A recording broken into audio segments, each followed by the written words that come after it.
guys, now regarding loading and unloading a bell to a goblet position. This is specifically as you get heavier in weight. It's harder for your arms to try to bring that bell up than it is for your legs. So there's some strategies that you can use to implement some skill, to develop momentum, and help in assistance of getting that bell up to this goblet position.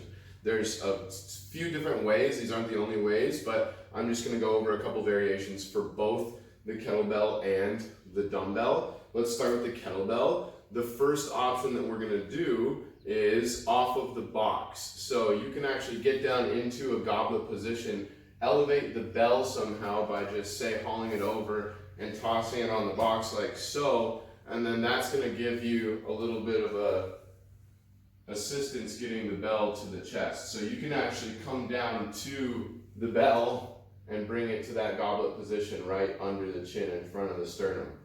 Okay, so that's an option if you have the ability to elevate the bell. If not, if you're going from the floor, there's some strategy that you can use here. So instead of just trying to basically curl it up like this, like a lot of people will just be like, they try to pull it up.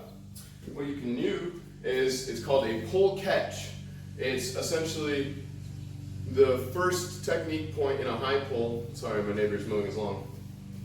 So all you're gonna do is implement the deadlift, kettlebell deadlift, with a lot of speed driving upwards. That momentum that you create with your legs is going to go through the bell, and it's going to make the bell come up higher than it normally would if you were to lift it slowly.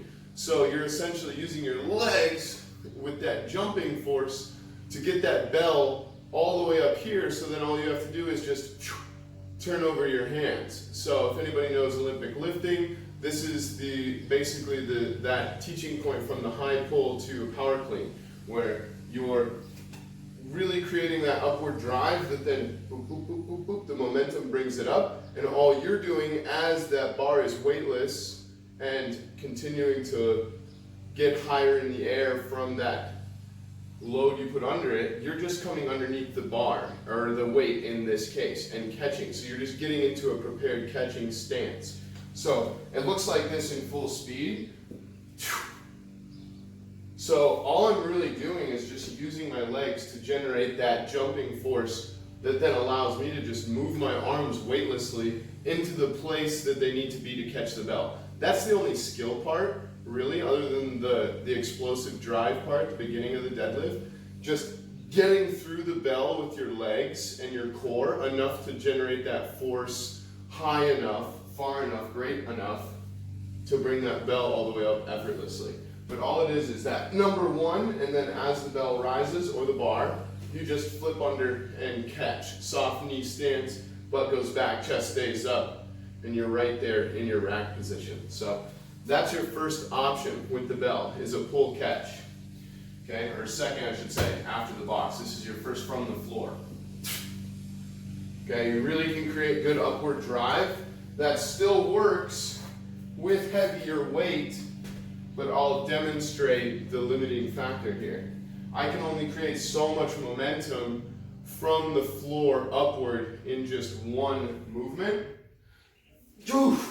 So the heavier this gets, I'm gonna eventually hit a bottleneck of how much this weighs. I can only use that technique so much. So from there, when you get to that point that's too heavy, what you do is you add a swing pattern.